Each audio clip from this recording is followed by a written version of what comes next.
এখানে মানুষ যত শান্তিতে থাকতে পারে আর কোথাও এত শান্তিতে থাকতে পারে? কত ঘটনা ঘটে অন্য রাজ্যে, আমি চাই না আমার রাজ্যে একটাও ঘটনা ঘটুক, কিন্তু যদি কোনো ঘটনা কোথাও ঘটে আপনারা কি বলেন? বেঙ্গল সেফ নয়।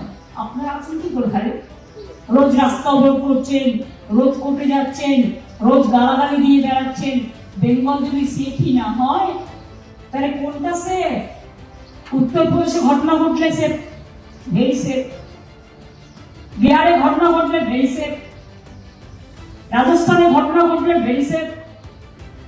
উত্তরপ্রদেশে রোজ দরিদ্রদের উপর অত্যাচার হলে ভেরি সেফ। একটি মেয়ে নির্যাতিত ধর্ষিত হওয়ার পর থানায় গেছে, থানার আইসি তাকে রেপ করেছে। একটা মেয়ে নির্যাতিত হয়েছে, কোর্টে গেছে, জ্বালিয়ে দিয়েছে। डबल इंजन सरकार आपने सेफ है और कलकत्ता अनसेफ है। कलकत्ता इज द सेफेस्ट शहर, आपको पता होना चाहिए। ये रिपोर्ट है गवर्नमेंट का।